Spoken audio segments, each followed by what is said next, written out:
Connor, my man, what's going on? What's up, Sam? How are you? Good. Big thing coming up this weekend.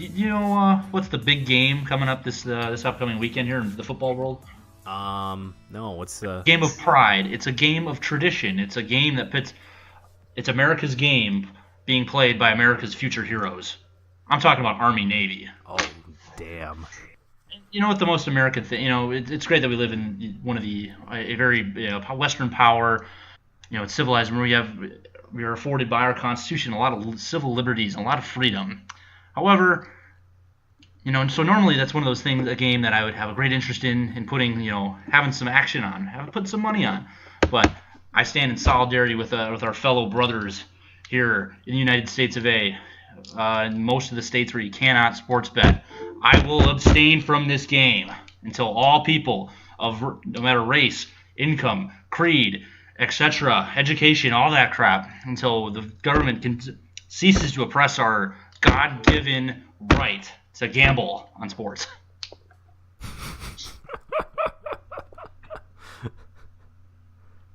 Nice, man. Yeah, I know, whatever. Nice, dude. Do you? Well, I don't know what to say. But you see their uniforms though? The big red ones? Yeah, and even navies. I had never heard. I didn't know Big Red One was a real thing. I thought that was just the video the Call of Duty game from. Oh no, that was like World War One thing. Yeah. Well, you'll learn something new every day. Yeah, the uniforms are always really cool for that game. Yeah, I think able to back 100 years or 60 years or whatever. It's like taking a time trip.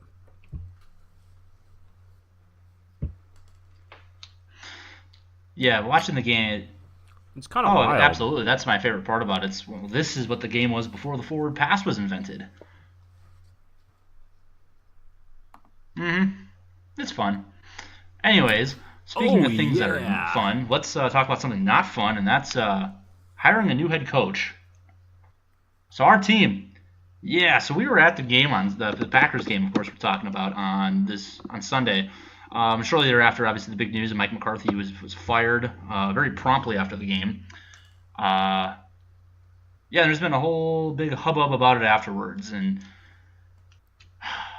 I think one of the most tired tropes that I've heard already that I hate is all these Packers people saying, firing him early. This is not the Packers way. The Packers don't do this. Like, get off your goddamn moral high horse. I think on the surface level, it's easy to see it as Green Bay an emotional decision in the wake of an awful loss. But I mean, I think it honestly mutually benefits both parties because on one hand, the Packers get a chance to evaluate the team, the other parts of the team at least. Sort of interview Joe Philbin here. In sort of real time, get to see what he has to offer as a head coach without necessarily formally interviewing him, and to see if other pieces of the team as a whole work, even though Mike McCarthy isn't there anymore. It also benefits Mike McCarthy, though, because it allows him now at this point to spend time with his family or, do whatever he's going to do. He's still a person. So, I don't know. I don't think necessarily keeping him until the end of the season would have done him any favors because it just would have been this thing hanging over his head. And week after week, people just badgering him on social media about what an awful coach he is. So, I don't know. Yeah. I think it gives him options now to look for a new job because he is a good coach. He is going to get an offer from somewhere. I just read on Reddit, actually, that apparently he's not interested in the Browns job, but all this head coach hearsay right now is just, I don't know, it's kind of bullshit because, I think anything can happen. I think people will say that they're not interested in a position, but, money talks, man. So...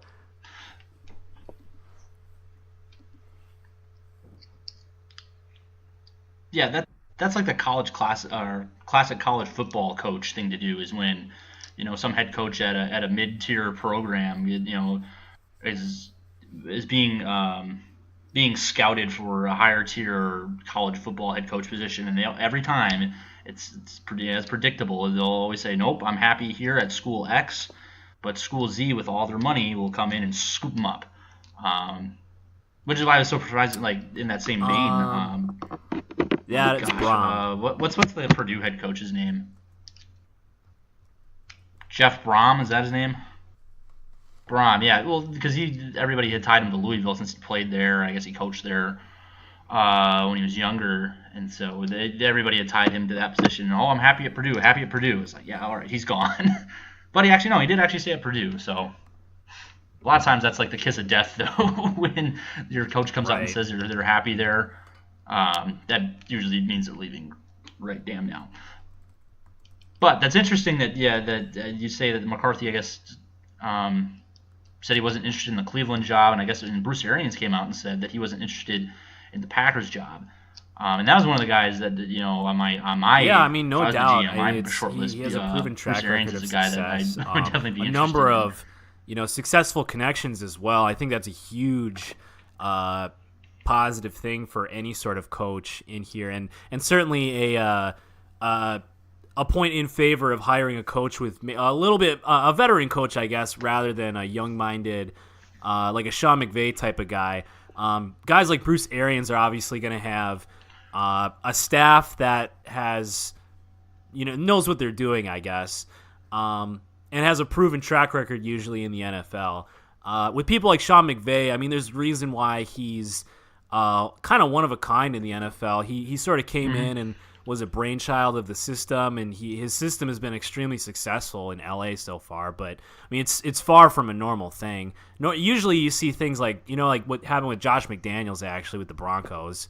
He's 32 or 34 when I can't remember how old he was when he took over, but yeah, but he was headstrong, and it sort of led to his demise. Yeah, early 30s, young and wanting to make changes, but he didn't really know what he was doing because he hasn't done it before. So,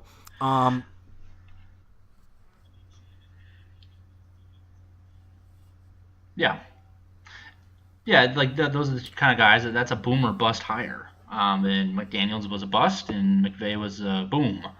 And you could probably put Kyle Shanahan in a similar tier, I guess, or consider them similarly. And I guess the jury's still out on him for now. Obviously, with Jimmy Garoppolo going down this year, but yeah. So I mean, I guess I'd like to. I sort of have down here. I put a head coach pairing thing here. How about we get to the Packers last? We talk about some of these other head coaching vacancies before because I feel like we'll talk a lot about the Packers one because we know a little bit more about it. The Packers situation, but let's talk about some of these other teams though that are going to have vacancies probably. I have up here the Jets, Todd Bowles. I mean, I'm pretty sure he's getting fired. The person that I paired with the Jets was DiFilippo from the Vikings, their offensive coordinator, the guy that was sort of getting scouted last year a little bit, and a guy that was certainly in the head coach conversation going into this season when he was hired as the offensive coordinator for the Vikings. So it looks like Frank Reich was a little bit more the reason for success in Philadelphia maybe than DiFilippo, it's looking like. But however, DiFilippo still has these correlating positive elements to his coaching style and what he's been able to accomplish. It's not to say that the Vikings offense has been bad this year. I just don't think it's quite reached the high level of expectations that everybody thought when he went from quarterback coach for Carson Wentz and Nick Foles in the Super Bowl run, and went to the Vikings here. However, I think that he's a great fit for the Jets with Sam Darnold there, and the offense sort of needs a lot of restructuring there, I think, and I think that he's a perfect guy for that team. I think the Jets are already set on defense. They really just need a guy to come in there, mentor Sam Darnold, and restructure that offense in a way that makes more sense. So I think he's a he's a pretty solid candidate, I think, for the Jets, in my opinion. Mm-hmm.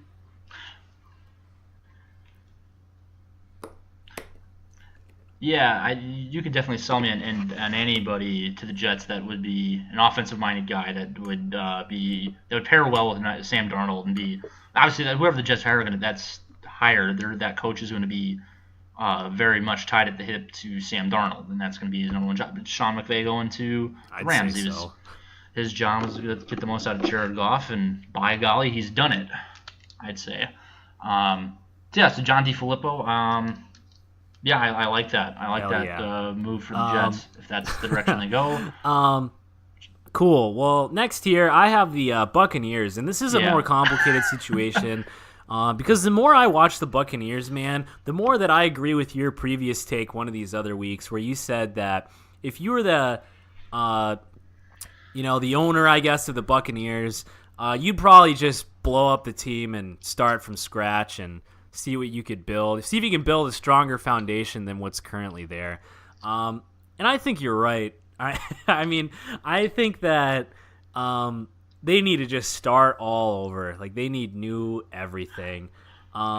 So and this probably, from what I'm reading, and it, like, I sort of mentioned it earlier before we started talking on the podcast that head coaching predictions are just like, they mean nothing. Like, this entire thing means absolutely nothing.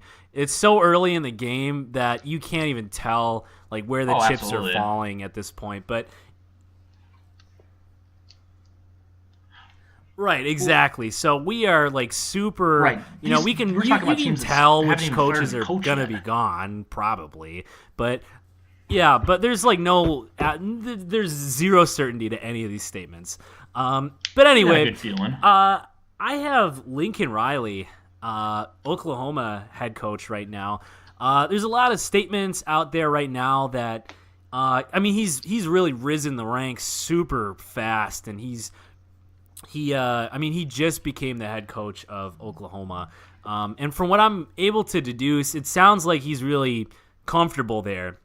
And I don't really blame him. I mean, $5 million a year for total autonomy over this team that's constantly a contender for, the national championship, arguably. But I think that if the Buccaneers really wanted to start over, that a young-minded coach like Lincoln Riley, who's been able to build up these systems of success in college, I think it'd be worth taking a shot on him at least. It looks like he has the building blocks for that young-minded coach that could restructure a team entirely. I think it's contingent on if the Buccaneers did truly blow up their team and start over from scratch. But I have him in another column, though. I have a separate situation, I guess, if the Buccaneers don't necessarily blow up their entire team. If they, next year they decide to keep playing with Jameis Winston, which they might. It's entirely possible. I think that a decent coach for them would be Chris Richard here. I was sort of reading up on him. He's the current defensive backs coach at with Dallas, and he was formerly the defensive back coach for Seattle during the Legion of Boom era. I think he'd be a great guy to totally restructure that defense, to fix all the problems that they're currently going through on defense. I think their offense right now, it's functional and it works. They have one of the stronger offenses in the league. They've somehow managed to. Yeah, well, I mean, it's a total wild card completely offense. Unsustainable, but it works sometimes. There's so many things going on, and it's kind of like holding a Roman candle in your hand. It's just like it's pretty wild. Yeah, right. This is dope. We just threw for 500 yards. If you release it in time and 3 blows points up safely, it's pretty cool. Yeah. So anyway, I think some of those problems though lie with the fact that they're constantly playing from behind because their defense is just so awful. So I think a guy like Chris Richard, I'm putting him. I guess this is a head coaching conversation, but even if you put him in like a defensive coordinator position there, I think he could do a lot of work with that defense and really improve them. Maybe take them back to the glory days when their defense was something to be talked about. That's right. Yeah, so I don't know. I think he'd be a great fit for the bring Bucs back the just old because I think that they are. I mean, it's again totally contingent on if for some reason that their offense is manageable next year, which it could be. I think they're going to let go of Deshaun Jackson. Adam Humphries though he's playing great at the end of the season here. So I think the wide receiver core of Mike Evans, Chris Godwin, Adam Humphries, backfield of Peyton Barber, I guess. Jaquiz Rogers, Ronald Jones is functional. I think it's better than a lot of teams though. I think if you fix that defense, you rework it completely. Again, like I said, these are two different situations, but I think in both of them, I think the defense needs to get totally blown up because it doesn't work at all. So that's what I've got.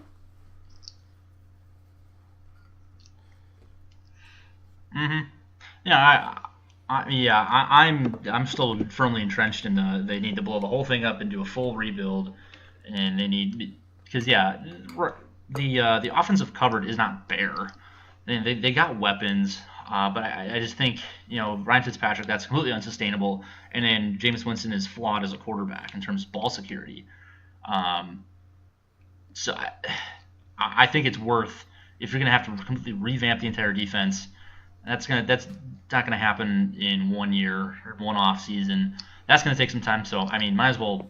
That's true. If you're gonna blow something up, blow up the whole thing at that point, since it's not really working consistently on one side and then for sure completely broken on the other. Yeah. Yeah, I don't know those two guys in terms of head coaching prospects for them. Sure. They're interesting candidates. I still think we'll talk about the Browns next year, but I think Lincoln Riley to the Browns. Apparently, that's the most obvious one. Either him or McCarthy, but I guess McCarthy's. Let's talk about the Browns here. Browns head coach. Who do you foresee as the Browns head coach next year? I guess you just said Lincoln Riley or. Well. Yeah, Lincoln Riley. That was the obvious one to everybody. Now that I guess McCarthy's out, McCarthy obviously makes sense because of there's a lot of the front office personnel, John Dorsey and Elliott Wolf, and I think they might have a couple other people in their front office staff that all have ties to Green Bay. So obviously that makes a lot. That would be the obvious connection. But if McCarthy's not interested, he's not interested. Lincoln Riley, the obvious connection with Baker Mayfield. Beyond that, I don't know. He said he was only interested in the Cleveland job.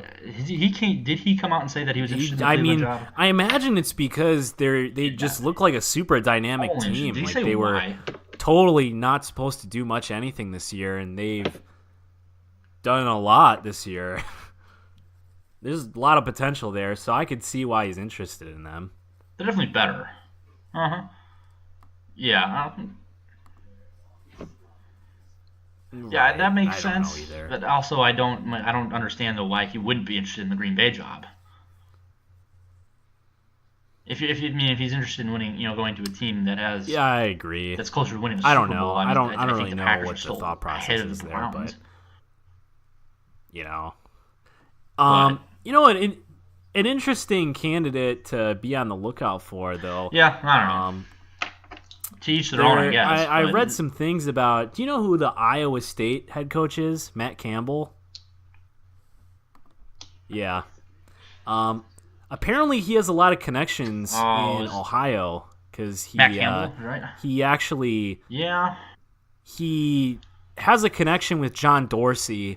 Ooh. And he coached at Toledo, which is where Kareem Hunt played, and apparently discussed a lot of things with Dorsey when he was drafting him in Kansas City. Ooh.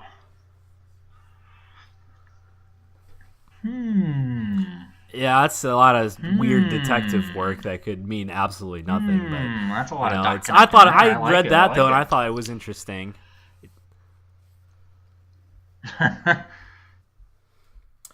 Another.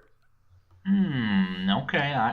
That seems like Yeah, it has some right. legs behind it. Exactly. Like, um, Just and I just guess as a much as name anything that else, any we of these should other names mention. we're I throwing out don't for totally even anybody. know how to pronounce his name, but that Eric Bieniemy. Yeah, yeah, exactly. Um, Eric Bieniemy or Bieniemy. Banana me. I say Bieniemy, but my Um, brain, since my last name is kind of I similar-ish, mean, I is think Bieniemy. that Yeah, so yeah, I don't know. just by Eric, virtue of the coaching yeah. tree of Andy Reid, he's a contender.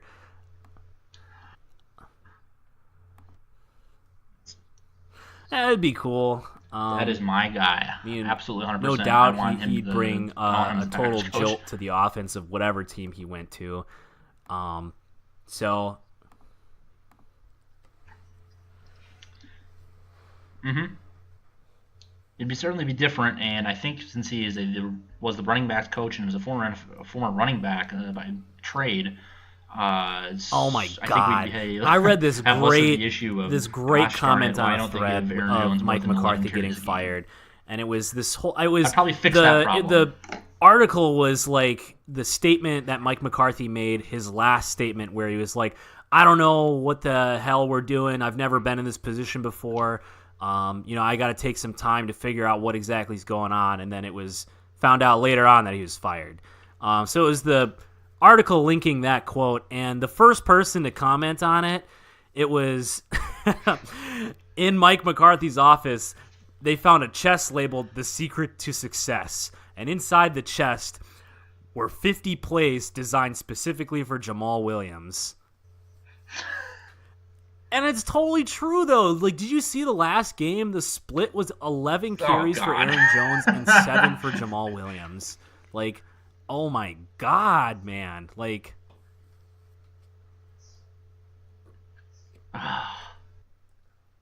For a team that's right, like that's exactly. good Even at if running you the gave ball, every they single one of don't those run the carries ball. to Aaron That's still only Jones, 18 carries like, between the two of 18 them. carries is not enough. Like,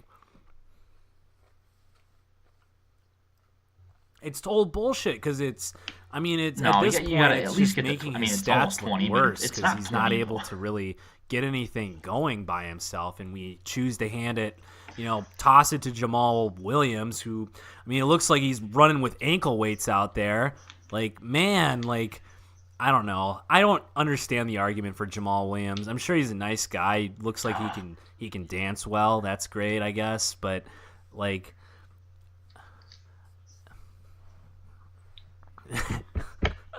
I'm he is fun to watch when he's getting pumped up to return a kick, but yeah, let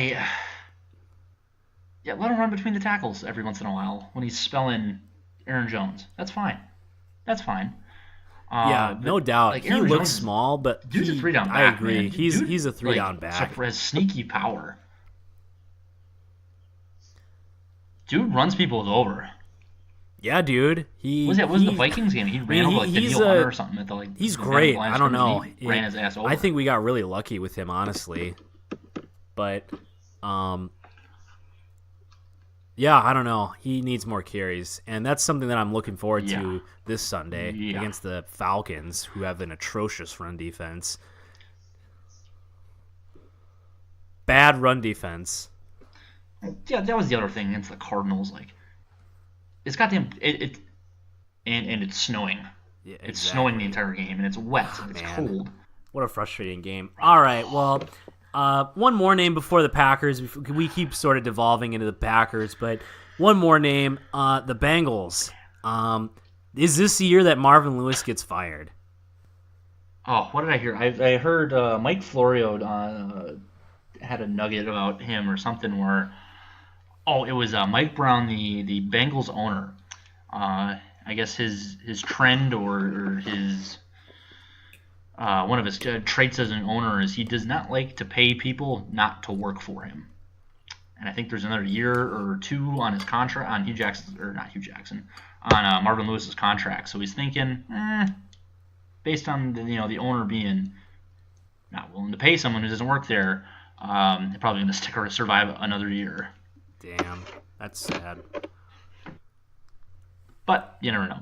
The theory that Hugh Jackson's going to be the head coach after this year is hilarious to me. I mean, I just think it would be. I don't think that a reasonable there's no way that a reasonable person would hire him to be a head coach again ever. But like, I think if any organization were to do it, it would be the one that has kept Marvin Lewis since 2002. Correct. So I don't Either know. that or a group of 5 Division I college team could hire him. Yeah, right. I don't know. Like, he strikes me as he'd be good at recruiting. Yeah, maybe. I don't know. Really good at the college level because you can, you've total autonomy over it, so you can blame whoever you want in that case. Oh, yeah, it's my defensive coordinator or my graduate student, coach or whatever is his fault. Yeah, I agree. Oh, well, a name that I or a team, I guess, that I don't have on here, the Broncos. You keep thinking Vance Joseph's getting fired. I don't think he is. See, I thought the same thing these last couple of weeks because the Broncos have looked tight these last couple of weeks. Philip Lindsay is the man. But these next couple of games are going to be tough. With the loss of Emmanuel Sanders and Chris Harris Jr. for the rest of the season, I don't know, man. I think they can still beat the Niners because they're the Niners, but I don't know. I don't know. I do think that he's going to get his ass fired. I don't like what. So, okay, well, they don't make the playoffs and they have all these injuries. Well, there you go. There's his out. He had all these injuries. What do you want him to do? Yeah, that's true. I guess. I don't know. I just don't like how the Broncos are being run right now. Maybe it's not Vance Joseph's fault. Maybe it's John Elway. I didn't like when they picked up Case Keenum. I didn't really like I don't know. I think they got lucky, man. I think that their defense wasn't they kept saying that their defense was great going into the year, and it just it wasn't. It was okay. Like Von Miller and Bradley Chubb are easily, the reason why that defense is making any plays. I think that they're this overinflated team that's one stepping stone away from being an awful team. I think if Case Keenum has an awful game, that's what you saw in the beginning of the season when they were losing a bunch. Right, but that said, here's their schedule the rest of the year. 49ers, Browns, Raiders, Chargers. Yeah, never mind. Maybe those he are doesn't get fired. There's 2 games for sure that they should win, 49ers and Raiders. A game that is very winnable against the Browns, and then they play the Chargers, and they already beat the Chargers in L.A. Never by mind. A point. Maybe the Broncos are elite. I think their larger point holds up that they're not great. I think the schedule is just very favorable, and they're good enough to get in. I mean, once they get in, they're not they're not a real Super Bowl team. I wouldn't think. I just don't think the Broncos can just because I said that. Like, they're not going to be able to draft a good quarterback this year. Like, their team is doing too well. Yeah, they're just going to have to keep riding with Case Keenum until the wheels fall off. Oh my God. Like, what an absolutely awful situation to be in. I don't know. Maybe you're right. He doesn't get fired, but I just don't look at that team and I'm like, yeah, sustainable success. And even after today with Emmanuel Sanders, like, who do you have behind him at this point? You traded away Demaryius Thomas, Emmanuel Sanders, Sutton, man. Right. That dude's for real. I agree, he's for real, but he's a rookie. I think a full offseason will do wonders for him, and I don't know. I just don't like how they're set up right now. Mm-hmm. But anyway, Packers. Is Joe Philbin a real candidate in your mind? I mean, I don't know. I don't really Oh, want him to be, but like, oh yeah, for sure. I don't. That's not fun. Just to keep the interim coach. It's more fun when you get somebody else that comes in and it's all new and fresh and but I'll see. I think that exciting. it's unique where we have a guy who was with the Packers organization for a long time, went to be a head coach, wasn't a good head coach with Miami, but has head coaching experience nonetheless, and then returned back to Green Bay. I think it's just interesting because it allows us now, with the situation that we have these last few weeks of the season, to evaluate if he's grown at all as a coach. And I think that's a unique experience to have, just because we do get a chance. We don't have to, immediately be adverse. Because right now, what I'm saying is I'm pretty negative and pessimistic about giving him any sort of real shot, but he sort of gets a shot anyway by default because he's the interim coach.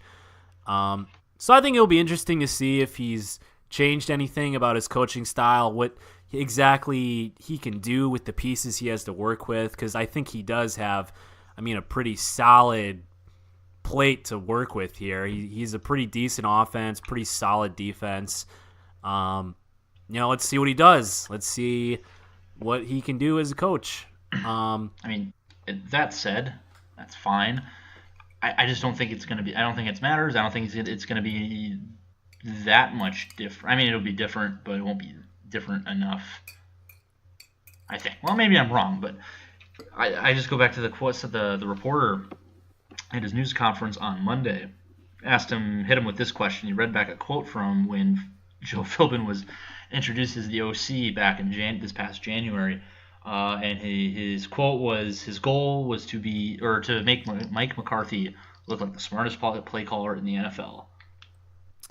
Mission failed. Mission failed. We'll get so in such a short period of time, I don't know how he differentiates himself schematically enough from what we've seen for the first 12 games to justify keeping him around. Yeah. We'll see, but I don't know. I think you really have to. It's tough for Brian Gutekunst here because you have a decision to make, right? You can hire a guy like a Bruce Arians type of guy, right? That pretty much puts you in the win now mode for the most part. Sort of speaking contextually here. Rather than hiring somebody, so yeah, I guess I'd have to compare here for this to make sense.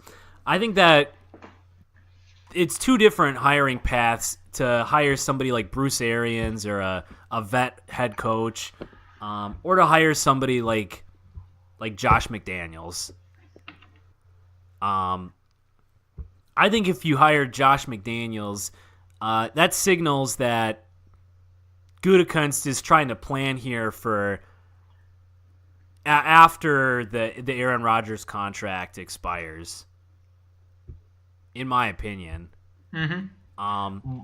You're trying to hire a guy who's creating a system that will succeed whatever happens after Aaron Rodgers is done in Green Bay, or after his contract is up at least. Right. I think Josh McDaniels seems like a guy you could do it both ways. Ideally, you want a guy to do it both ways. If you go with an older coach like Arians, yeah, it's obviously win now, future be damned. Pretty much anybody else that's not a relatively old man, you can make the argument. And ideally, I guess where I would fall on this, I'd like to see him go with a younger guy. Okay, you get 4 or 5 years or whatever with Aaron Rodgers, and then as long as you don't fuck that up too bad, well, at some point we'll draft you a quarterback of the future, and then you get to develop him, and you're tied at the hip with whoever you draft to replace Aaron Rodgers. Right. Kind of similar to the situation McCarthy inherited a little bit, where he came in on the tail end of the Brett Favre era, and then he didn't get to draft Aaron Rodgers, but inherited it on the roster already, and then had success in that 2007 season. The last season Favre was in Green Bay, and then pedal to the metal, develop a winning team with Aaron Rodgers. So I think that's how I'd like to see it play out. Is get my guy Eric Bieniemy, you give him a few years with Aaron Rodgers, and then then you draft him a quarterback to develop to replace him. Yeah, totally. Fire him in 15 years. The old 15-year contract. Mm-hmm. I mean, ideally, I agree. That's how you want things to turn out. But I guess it kind of depends on how you're hedging your bets. I like to look at the Saints right now. I think they're a good example of not necessarily the coaching hiring position, but like the atmosphere of the team right now. We sort of look at what happened with Drew Brees these last 4 or 5 seasons. Team was pretty up and down up until last year when they showed signs of being a real contender for the Super Bowl. And I mean, I think it's interesting because there were definitely people saying, Sean Payton should be fired after these years where they went 7-9, or their defense was just god awful. And then they turned it around, and I just think it's interesting because in this case, the Saints are really in. I think they have an excellent system, and they can certainly sustain success after Drew Brees is gone. But I think that out of maybe besides the Rams, they're absolutely in a win now mode with Drew Brees. Mm-hmm. He's got to be done one of these years. he's getting a little older. So I don't know. I think that it's interesting just how much this Drew Brees situation parallels the Aaron Rodgers one. Aaron, it looks like he's lagging behind by 4 years, I think, from Drew. I don't know. I think he's 35 and Drew's 39. So I think that it's a pretty similar situation to what the Saints franchise has been sort of dealing with these last couple of years. Yeah. I always hate, comparisons were made to the Saints before McCarthy was fired for people that wanted to keep McCarthy on as coach. And since I always bring that up, they went 7-9 3 straight years, and they stuck with Sean Payton. And in the last 2 years, they've been really good. That comparison, I see what people are getting at. They're just looking at the end result, but they're not looking at talking about what was the problem with the Saints. So with Sean Payton, former offensive coordinator, he's an offensive guy. Offense is never the problem down there. It was always the defense was god awful for those 7 and 9 years, and they were much better last year, and then they're at least decent this year. And McCarthy had a bit of the same thing where the offense was really good for a while and the defense wasn't very good. So what do? They got a new defensive coordinator this year. Last year, I mean, it's not the defense was really the main issue. I mean, defense was bad last year, but the offense is broken here. So I mean, I always hated that argument for keeping McCarthy because, well, the Saints figured it out by keeping their guy, but also the Saints offense didn't get worse over the tenure of Sean Payton's. Right. Yeah. No, I agree. Looking at it holistically there and comparing the two franchises, I mean, it's not a perfect comparison. You really can't compare the situation to any other franchise, really, right? Because they're all pretty unique, and this situation in itself is pretty unique because you have head coach that got fired middle of the season, or not middle of the season, but before the season was over, and managed to get fired with a future Hall of Fame quarterback on the roster. And so I don't think that happens every season. It's not really a usual thing that happens. So I don't know. I just think it's a unique situation to be in where you have a quarterback that just signed a long-term deal. He's He's easily a top 3 quarterback when the offense works. Who do you hire? Who do you want to put in control here for this team? Or how many pieces do you think it's away from being a contender team? Yeah, I don't think it's that far away. Nope. I have Josh McDaniels here. I think you have Eric Bieniemy, but I think Josh McDaniels would be a great coach to have on the Packers. I'd be A-okay with that, and the only caveat with that is if he's heir apparent to Bill Belichick once he calls it quits. If there's some deal in the works in the Patriots organization, right? Which, if that's the case, well, oh well. If not, and he can come here, I think you can learn from his mistakes that he made in Denver, and it'd be good. Or bad. Right, or it could be bad. I don't know. Who knows? Yeah, I don't know. Head coach, man. Any other names? Any head coaching candidates that tickle your fancy? I mean, not particularly. It just. What about this for you? How about Ben McAdoo? Absolutely not. Former Packers tight end coach and quarterbacks coach. Send that guy straight to the shadow realm. Most recently, the Giants head coach, and he was borderline incompetent. Really bad. Okay, well, yeah. How about Mike Shanahan? Ooh, maybe. He hasn't coached in a while, but what about Lovie Smith? No. Why? Yeah, I don't know. The one that I've seen on a couple websites that they've had on a list of coaching candidates that I don't understand at all. It's Pat Fitzgerald from Northwestern. Oh, yeah, I actually have seen that too. Well, why would he leave there to go to the NFL? Right. That doesn't make any sense. It doesn't. I don't fault any. Well, I shouldn't say fault. I'm lukewarm at best about hiring a college head coach as an NFL head coach. I mean, I agree. The only one that would be interesting would be Jim Harbaugh, just because he has coached. Oh man, we haven't even talked about the Harbaugh brothers here. Oh yeah, because John might get fired too. Yeah, I mean, I think that would be an interesting thing to have happen is if John Harbaugh got fired. There were rumors that popped up in the middle of the season that they were going to mutually part ways, which is apparently the Harbaugh way to leave a coaching position.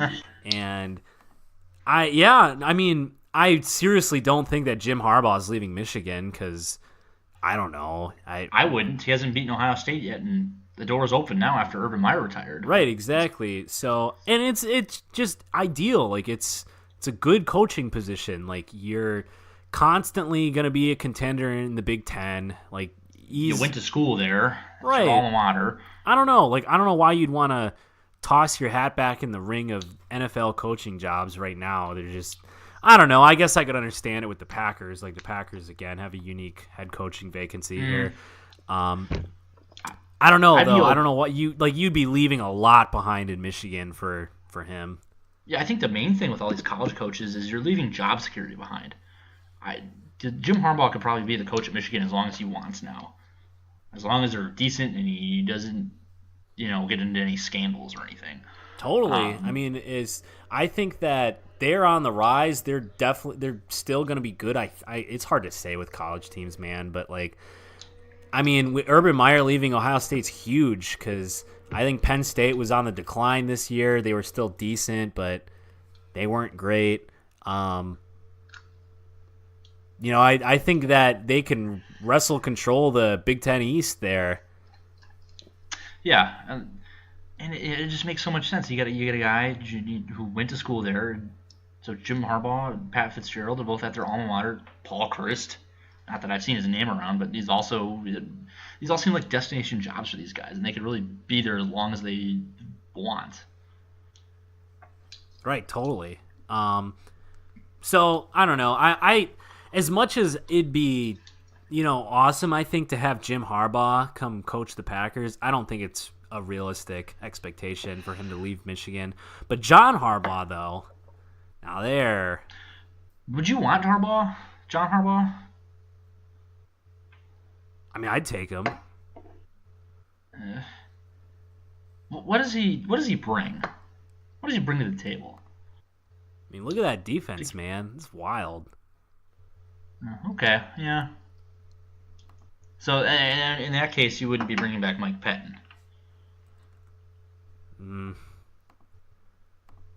Or maybe keep him. Maybe you can stay. I mean, I don't know why you can't. I don't know why you have to fire him, I guess. But I don't know. I think that the Ravens' problem has been Joe Flacco.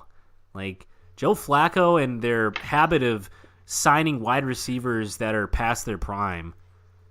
Like, so we have neither of those problems. We have wide receivers whose median age is like 19, and Aaron Rodgers, who's a Hall of Famer. So quite good, yeah. Okay. You know, I think that you have the puzzle pieces that John's been missing the last few years here. I don't know. I think he's coach up the defense. He's a special team. He has a special teams background. Okay. Oh my God, man. Yeah. Speaking of people that need to be fired immediately, Ron Zook, get him out of there.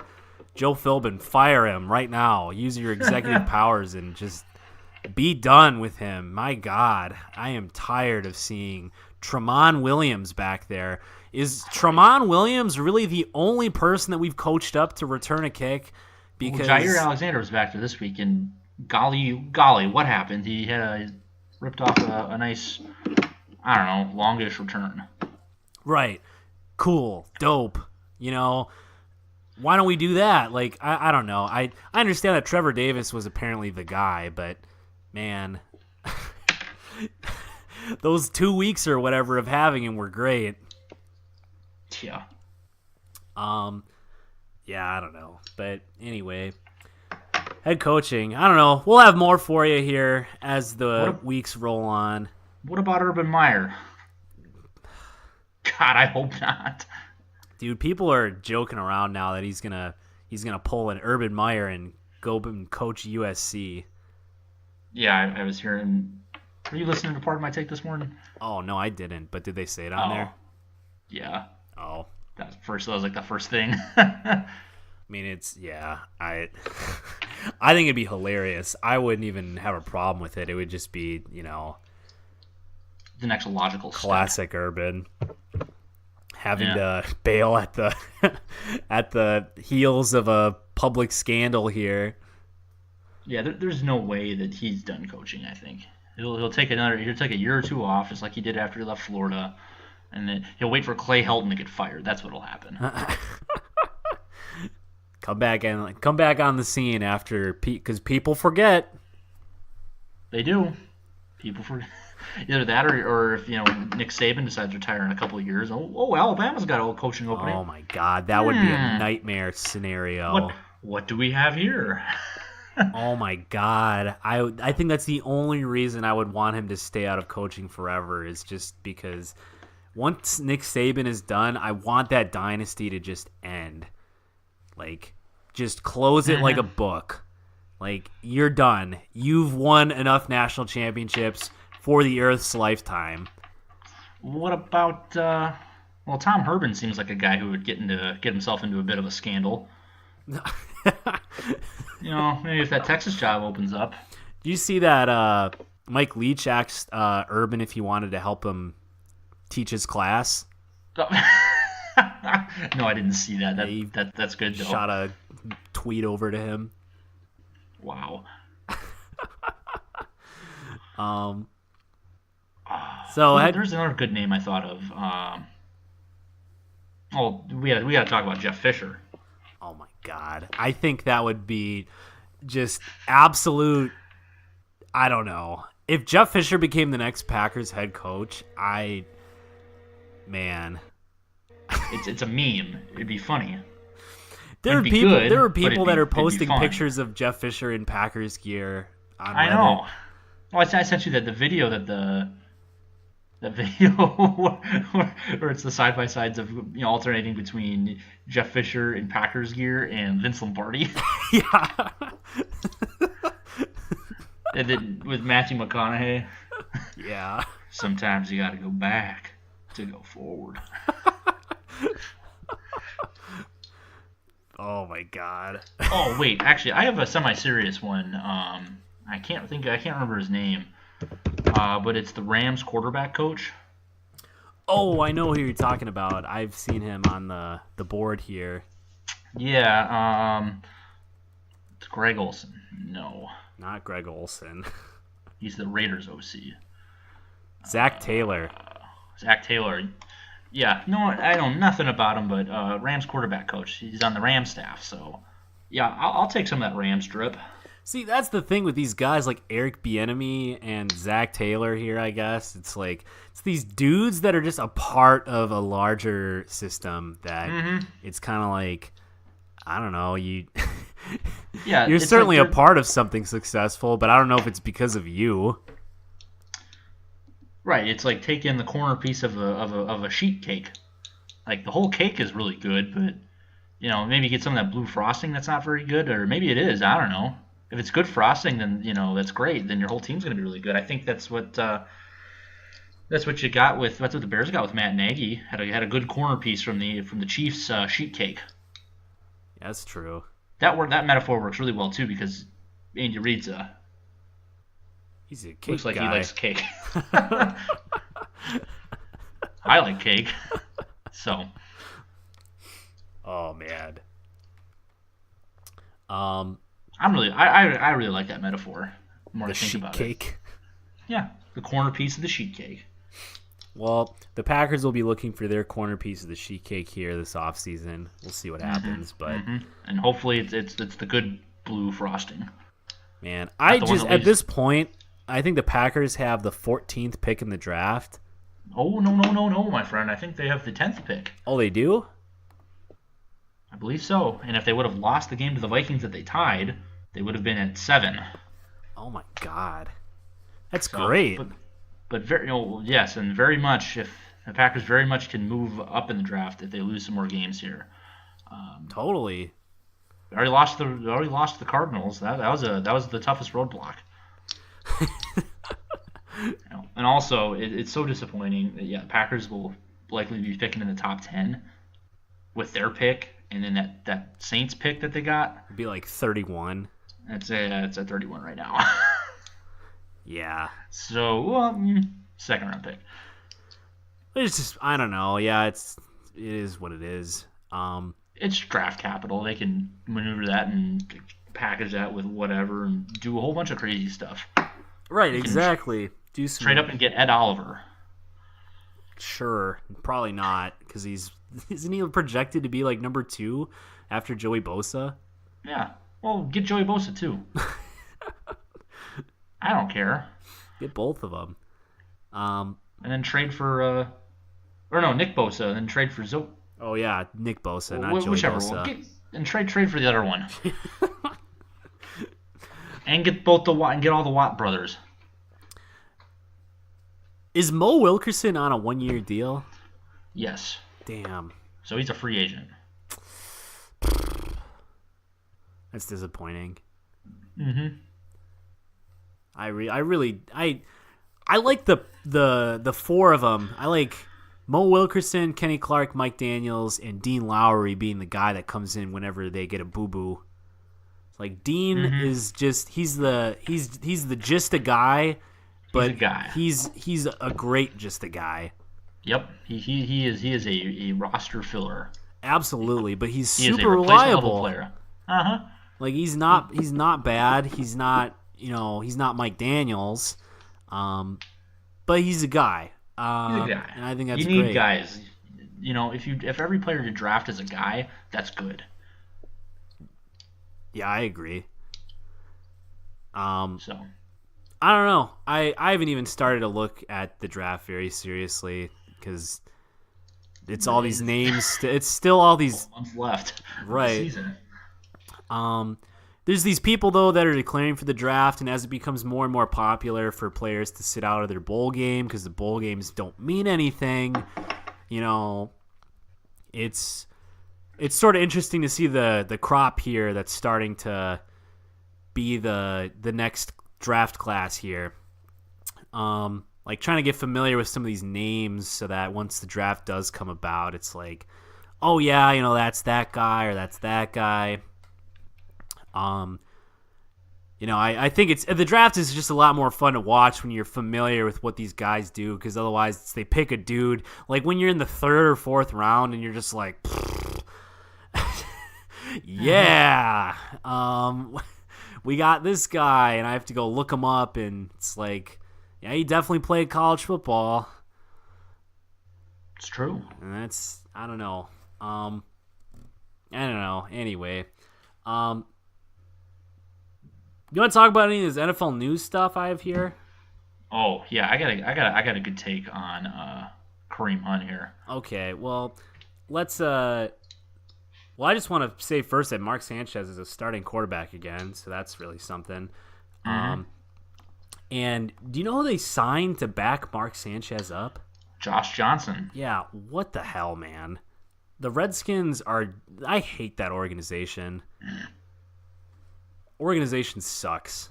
But anyway, Mark Sanchez is a starting quarterback. I don't know what they're doing. They should have brought in T.J. Yates. Or, Landry Jones is a name. Matt Flynn. Yeah, right, Kind I of guess. retired, but... Ryan Mallett. I don't know. Literally anybody. But anyway, yeah, Kareem Hunt. Kareem Hunt is a trash person, I guess, as we've all found out. He has 3 separate incidents now that are being calculated into his suspension that is still pending. Boy.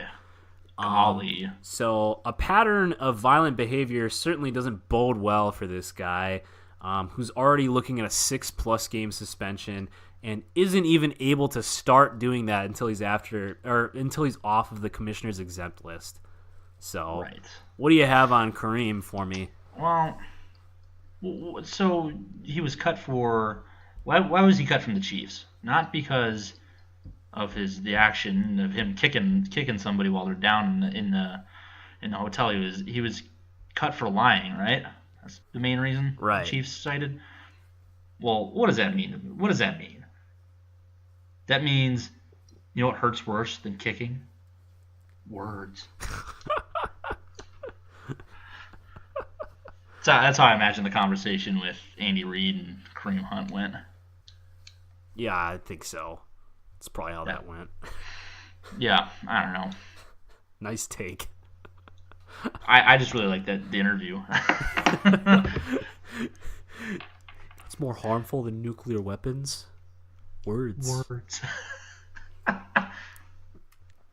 Man, maybe you're a firework. I don't know. Somebody's gonna pick him up for sure, but eventually. I don't know. We'll see who, I guess. But that's another thing where Florio that I heard was talking about. He had a thought on this with because Kareem Hunt was cut and then he went on waivers Monday, and then teams had to put a claim on him by 4:00 otherwise before becoming a free agent. So nobody put a claim in on him. But his thought was, well, that puts teams in a really bad position when you don't even at this point we don't even know exactly how long he's suspended for. So like when it's a situation like this, it's almost like. It'd just be better for everybody if he gets cut and he goes straight to this commissioner's exempt list and he's not subject to waiver claims until there's something more concrete in terms of what his status is going to be. Right. Or once kind of things shake out a little bit more, because that kind of put teams in a bad spot. That just in terms of PR, because he's a good player, he's a good running back, but it puts everybody in an awkward spot when. There's this talented guy like Reuben Foster, same thing. Where, if a team does sign him, there's a ton of backlash, rightfully so, where you almost, if you just put him on this commissioner exempt list and then just kind of everything, all the other roster mechanics in terms of claiming a player just kind of go on hold. Right. Then we just save the teams from themselves almost at that point. Make everybody look a little better. Yeah. These guys aren't playing this year anyway. Right. Definitely not. I think everybody was saying Redskins in the aftermath of it because of the Reuben Foster thing, but honestly, it does make sense for the Redskins to pick him up for a couple of reasons. Number one being that you certainly can't keep aging Adrian Peterson on that roster. Bro, did you see that 90-yard touchdown he ripped off? Yeah, did you see that he also didn't run for 100 yards that game after that? Yeah, what the hell? Like, wow. That's impossible. I know, like, I don't understand. You have Mark Sanchez playing quarterback, and you only give him, what, 8 carries or 9 carries? yeah, like, cool.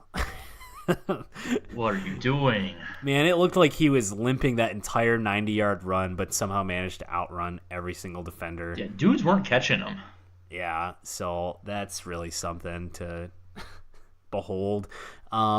Anyway, can't possibly hope to keep that guy on a roster reaching into his upper 30s. He's not in his upper 30s, but he's in his 30s.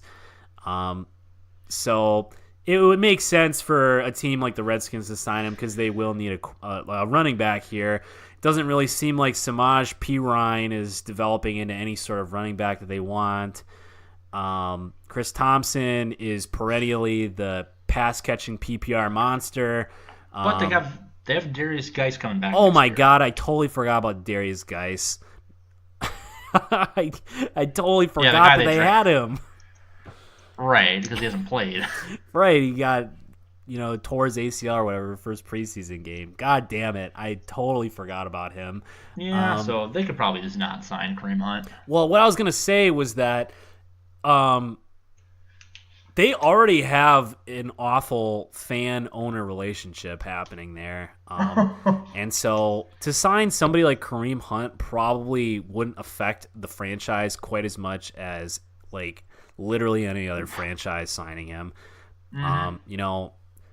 Maybe the Raiders could get away with it. Maybe. The Cowboys, I guess. Jerry Jones literally just released a press statement saying that they don't tolerate domestic violence, which I think is hilarious in the wake of Greg Hardy. In the wake of Ezekiel Elliott. That too.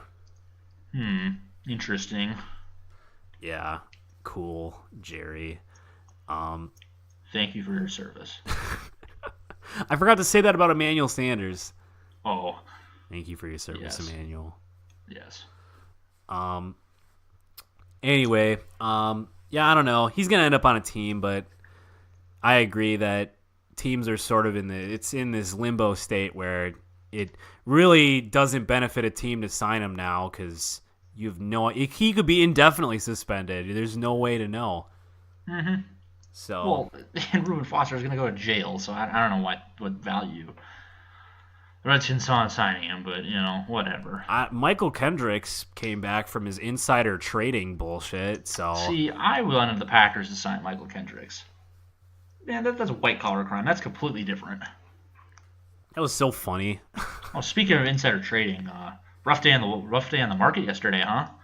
I have not started playing around with Robinhood.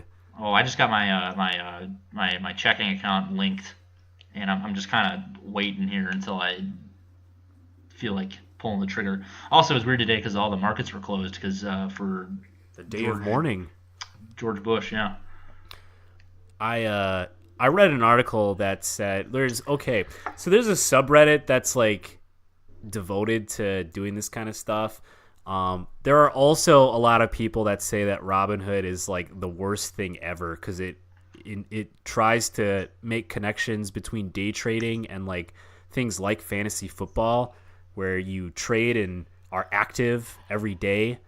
Why is that bad? Well, it's awesome.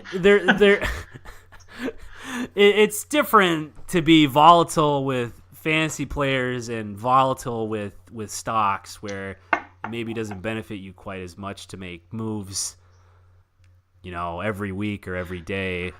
Oh, right. Yeah, there's different investing strategies, and if you're, I think that's one of the first things it said when I downloaded the app was like, you should probably not be doing this unless you, or I don't know if it was on the app or some review I read of the app, or of them as a stockbroker. That's what I'm looking for. It's basically like, well, you should only be messing around with this after you sock away whatever 10 or 20% of your income, whatever the number they threw out, and putting that into some sort of long-term retirement. Whether it's an IRA, a Roth IRA, or a 401k. Right. I don't know. I'm just doing this like, I haven't put any money in it yet, but yeah, just pretty much throwing on a small chunk of change and playing fantasy football with it. Yeah, no, I mean, I started looking at some stuff on my break at work the other day, just watching some videos and stuff. But man, it's tough when my background in this is zero. Oh, I know. It's scary and it's awesome. But like, I'm definitely not have no intention of throwing around a lot of money, but A little money though. at the very least, what you can do is you download it and you get the free one from Gooba, and that's just kind of fun to have one little cute little stock. I got some shitty Chesapeake Energy company that's like $3, Hell yeah. and it's lost value in 3 days. That's how you do it though. You gotta lose a bunch of money. Got to buy low, and market dropped quite a bit yesterday. Man, there was this guy on Reddit that was explaining how he made like $100,000 on this, but it was like over the course of like 5 years, and he also lost like $20,000 at one point. Like he's in the hole $20K or Dude, some that's shit. like that's a good night at the casino, man. I, It's fantasy football meets gambling. it's wild. So it's gambling, or it's like Pokemon Go meets. It's not Pokemon Go, Day trading is Pokemon Go. dude. The cryptocurrency stuff they have on there, and we're way off topic. Holy shit, but it's fine. But just like the cryptocurrency thing, you can like click on it and like follow it live, and it's like every like 30 seconds, it's like the price is going up or down. It's like holy shit. That would be fun to do. Just like if I had like I don't know. I don't know how I want to figure out how fast like the transactions actually like happen. Like that'd be something where like, all right, I'm just gonna throw some money into Bitcoin and then just stare at it for an hour and then hope it goes up. And See just if hopefully it I catch the skyrockets in wave. the next hour, and then I can sell. Yeah, and then just make I don't know, a little bit of money maybe, or do the same thing. Like I'm following Bitcoin, I'm also following Dogecoin, which is just the stupidest cryptocurrency. Man, that shit's wild. You need to get one of those. You need to get one of those bells. What do you mean one of those bells? What? The day trading. The one where all the people are clapping and they're beating the hammer. Oh, I don't know. Get a ticker. I also like on this app, like anytime like I own the one stock, and like the entire like everything's either red if it's down, everything on the app, like all the text, all the background colors is all red if it's down, and then everything's green if it's up. So it's like, oh, you know what's going on. Oh yeah, you're aware. So I don't know. This is really fun, and I haven't even done anything with it yet. But here, I'll give you my stock tips here to look out for. I'm keeping an eye here on Fitbit, $5.21 a share. Over the last 5 years, it's down quite a bit. I don't know if it's coming back. I don't know why Fitbit would be not making money. I don't know. Same thing with GE. GE does like fucking everything. I don't know how they lose money when they make everything. They make everything. I don't know what they make though. This is really. I also think in any of these financial things that I've ever heard, it's we have to put this disclaimer in that we're not certified financial planners. You should consult with your own financial advisor before making any investment decisions. We're not liable for any money lost on the market. Honestly, if you're listening to us for any sort of financial advice, do yourself a favor and just fucking don't.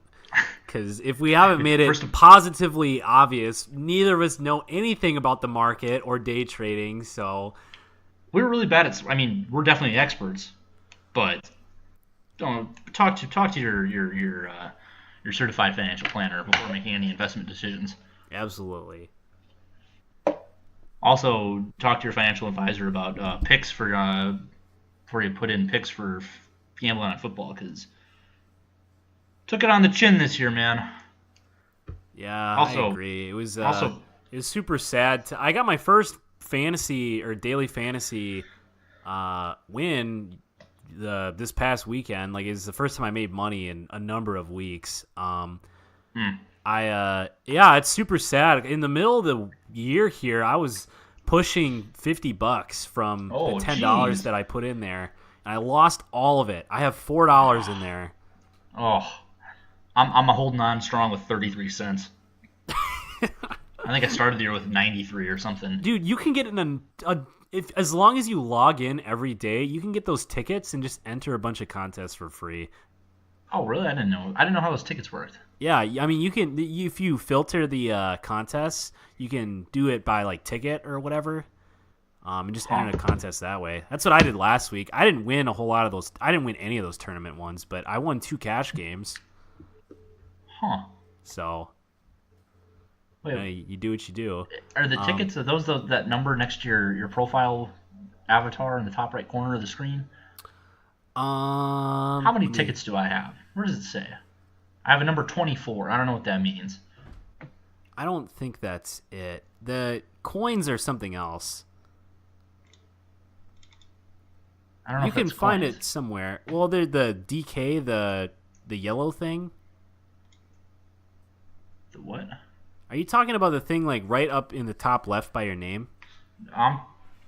Wait, are you on the app or on? I'm looking on the. Oh, I'm on the app. Oh, I'm on my desktop. Let me look at the app. Because I have this number 24 next to my name. It's in the top right. Might be. I don't know. You probably have some tickets. Anyway, all right. I think this is a good place to end the podcast. We're sort of. Hold on, no. I need you to tech support me here with my tickets. All right. This is great radio. I promise. Okay. Oh, what about crowns? What the hell are those? See, I don't know what that is. I have 139. Yeah, I keep getting those too, but I don't know what that does. Okay, free with ticket. Filter. None. Womp womp. What the fuck? I don't know. Maybe you have to wait for these contests to get created. I don't know. There were a bunch when I went to look at it this weekend or this past weekend. What is this? Oh, playbook. I don't know what that is. How to play. Refer a friend. DK shop. Watch.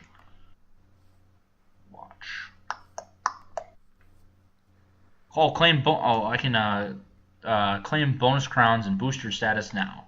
That's what I want to do. Hell yeah. Okay, let's see. Touchdown machine. Total touchdowns scored in paid NFL contests. This is, I don't know what I do. There's all these things I can do to win crowns, but I don't know what to do with the crowns. Well, anyways, that's the. You want to end the show? Yeah, let's end the show here. Well, thanks for listening, everybody. We really appreciate all of our listeners, our loyal listeners. Be sure to check us out next week for another action-packed, fantastic time. Yeah. Well, I was just going to say, be sure to tune in, subscribe to our YouTube channel, like our Facebook page. I think we're going to watch us when we go live. We'll do live updates from the Packers game again this week. We sure will. We'll be giving you some live footage here from the game. Field side. Up close and personal with interim coach Joe Philbin. Absolutely. Maybe we can get, a couple of those players to say hey on camera here. Dude, we got to talk about that. Yeah, I told Eric about that. That was hilarious. Yeah, Josh Rosen was standing in the tunnel, and I was yelling his name, and I just said, hey, Josh. And then as they're coming out of the tunnel, he looks over, and we locked eyes. Patrick Peterson, I said, hey, Patrick, and he turned around and, pointed at me. He gave you the finger guns, man. Yeah, yeah, totally. That was wild. Yeah, man. I hope I get to talk to Matt Ryan this week. Julio. That's who we're gonna. That's the target this next week. Yeah, definitely. So yeah, stay tuned for that. Hell yeah. We'll catch you next week. Peace and blessings.